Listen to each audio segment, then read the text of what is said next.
Hi, Alex. Okay, I had to open this in preview because let me show you what happens when this is how it was submitted. So the reason I bring this up is it's, I just want to, it's really super important to make the presentation in any kind of presentation as a graphic designer. You want to make the presentation very, very easy for the viewer to open and review. So everything should be oriented correctly.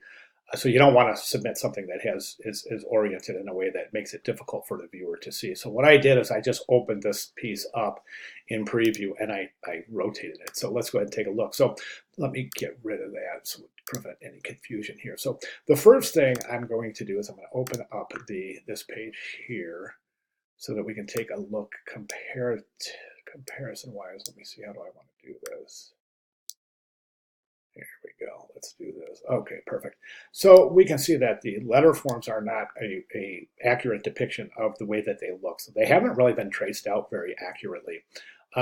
There's a lot of, you just really, really have to take your time in here. So for example, let me just show you a couple of areas. See that closed counter on the lowercase a? See how it's teardrop shaped? Yours are more oval, so they're not indicating that point right there. Additionally, the tail of the lowercase a kind of tapers off to the right at the bottom, whereas yours just goes straight and then end, disregarding this taper here.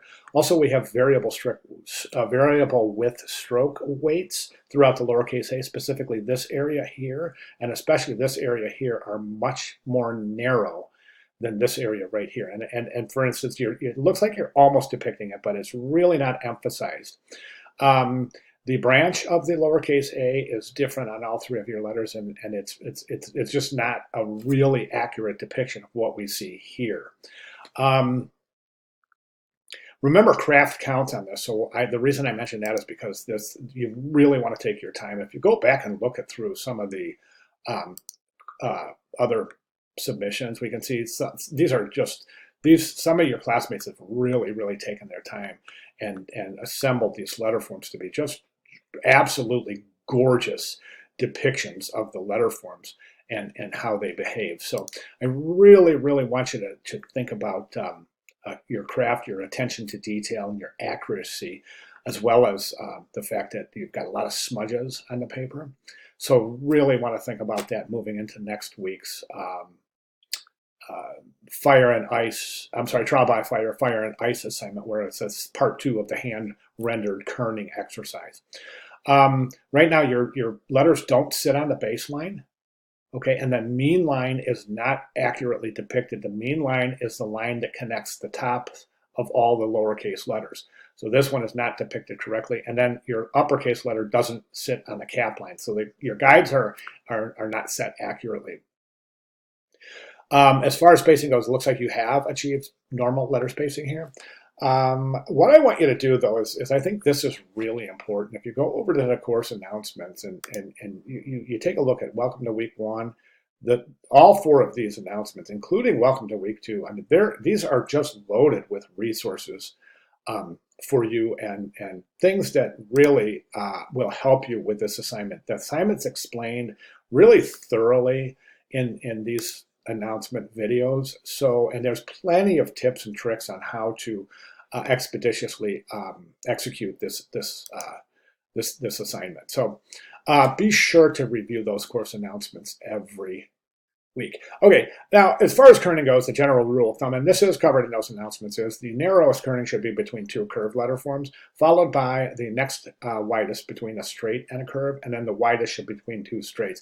The idea behind there is that we want there to appear to be equal volume between letters in all letter combinations. So in other words, if we took a pitcher of water and poured it in between these letters, and you can disregard this open counter right here, just pretend that comes down straight down there.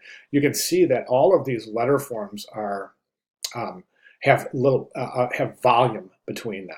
Okay, and what you want to do is you want to make it appear as that volume is equal. So if you were to pour a pitcher of water in between all these letters at the same time and at the same rate, they would fill up completely evenly.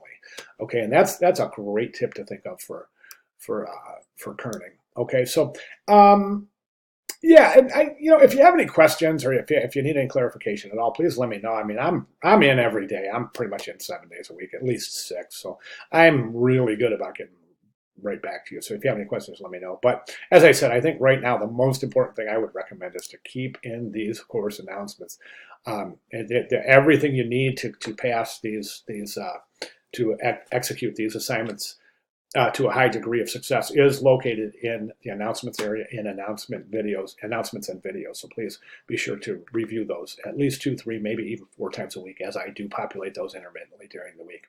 Okay, so those are my recommendations. If you have any questions at all, of course, please let me know. Thanks, Alec.